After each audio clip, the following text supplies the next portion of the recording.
In today's video, we'll be talking about seeking stillness in movement. So, as I said in one of the other videos, we want to reduce the movement that we think it is or think we should be doing.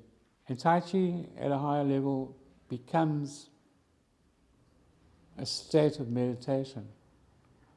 And meditation is a state of stillness, not doing. So in the classics they say, doing without doing. So you do nothing and everything is done for you. So when they talk about stillness in the movement, they're talking about suspending and moving from self-nature. So you and your body, you don't have to do anything at all. You're completely still, but your center core, gives you suspending, will do all the movement for you. So again, we don't want the Tai Chi to be overflowering. A lot of people add their own personality. They try to make it look beautiful. It's not necessary. The whole idea is to move away from that. That's too much stuff. Mike, so you said at a very high level, when you become completely still, the movement will come from that stillness. Yes. What about people who are just starting out? How do they get to that point of stillness? How do they apply this principle to their Tai Chi? Good question. We have to use the other principles to try and get them to use the body less, doing what they would normally do.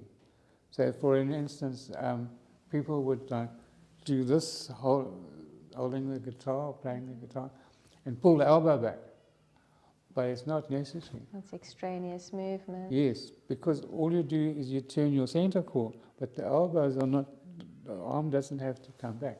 So when you're moving from the center core, the arm's coming back, but the center is turning, as opposed to doing this kind of thing. It's not a physical action of arms or legs. No. It's that concentration that we spoke about before in the center, on the dupoles. Well, yeah, what we can say is the center core in a modern text. They used to call it the silver cord or whatever. But we say center core is good enough. That gives the idea, puts the idea across. So doing minimal movement when you're practicing your form. Yes, minimal movement. So some people might look at that and say, oh, there's not enough movement. Does it mean then that your movements are small with minimal movement? No, it means you're moving from the center core instead of using your body like you would normally do. It doesn't mean very small movements. It means you're not making the movements anymore. The whole purpose is about suspending. That's what we're aiming for. And suspending comes from concentration in the center core. So some people would say, oh, that's stagnant, he's not moving. Someone did say that. There's very little, again, flamboyant arms and People think that Tai Chi should be beautiful and all over the place. It's not like that. That's not correct. It's very subtle movements, not small, but not over. Well, they don't have to, again, they don't have to, some styles do, like the One Wu style, they do very minimal movement. And they have small steps, that's just like a small form, and then you have the other Wu style is big form. It depends. As long as it follows the principles. So there are many Tai Chi styles and many Tai Chi forms. They all look different. Some look similar and some look very different.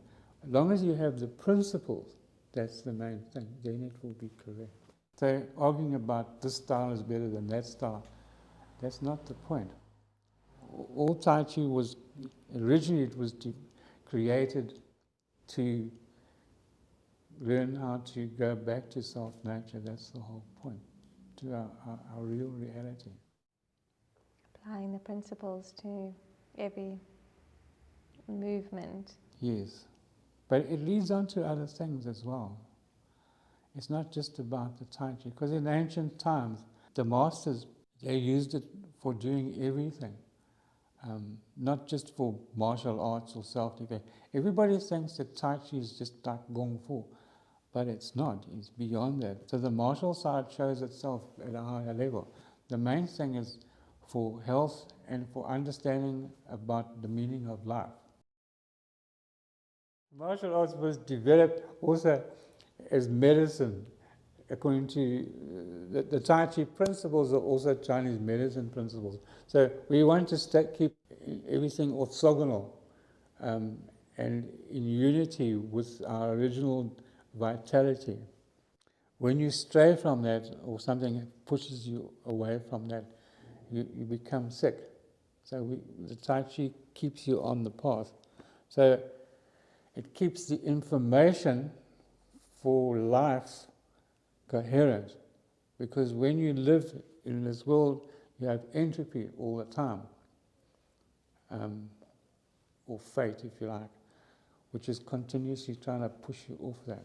So the Tai Chi is a health exercise in that point. But the thing is, it also gave true understanding of the world and the environment. And so you would have people who would be doctors, there would be artists, there would be engineers, anything. They used that state of mind and applied it to what they were doing, so they could do it better. They used to call it sometimes the scholar warrior, but it wasn't like some nerdy guy there who then would leap out and like that.